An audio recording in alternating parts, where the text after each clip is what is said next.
Beynəlxalq Mətbuat Mərkəzində Konstitusiya Araşdırmalar Fondu və Qadınlar Arasında Həmrəylik İctimai Birliyi USAID-in dəstəyi ilə Counterpart International təşkilatı tərəfindən icra olunan qadın iştirakçılığı proqramı çərçivəsində qadınların inkişafı naminə ictimai maraqların qorunması mövzusunda mətbuat konfransı keçirildi.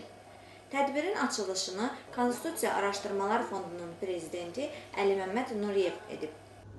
Vətəndaş cəmiyyəti, media nümayəndələri, həm dövlət orqanları, həm beynəlxalq təşkilatların nümayəndəsi, həm də eyni zamanda burada beynəlxalq inkişaf agentliyi nümayəndəsi müəllimlər əyləşir. Counterpartın nümayəndələri burada əyləşir. Onlara da təşəkkür edirik ki, dəstək verirlər. Layihənin məqsədi cəmiyyətdə qadınların aktiv sosial qrup kimi formalaşması üçün Birləşmiş Millətlər Təşkilatının qadınlara qarşı bütün növ ayrı seçkiliyin qarşısının alınması üzrə konvensiyasının Azərbaycan hökumətinə tövsiyələrinin icrası və təbliği üçün ictimai vəkillər kampaniyasının həyata keçirilməsidir.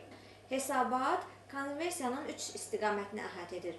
Təhsil, səhiyyə, qadın sahibkarlığı. Tədbirin məqsədi ölkədə qadınların vəziyyəti ilə bağlı olan problemli sahələri götürmək, hökumətə və digər müvafiq təşkilatlara müəyyən tövsiyələr verməkdir.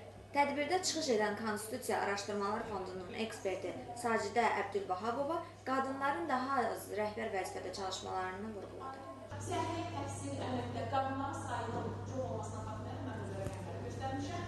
Rəhbər vəzifələrdə 37, 41, 24% faizdir.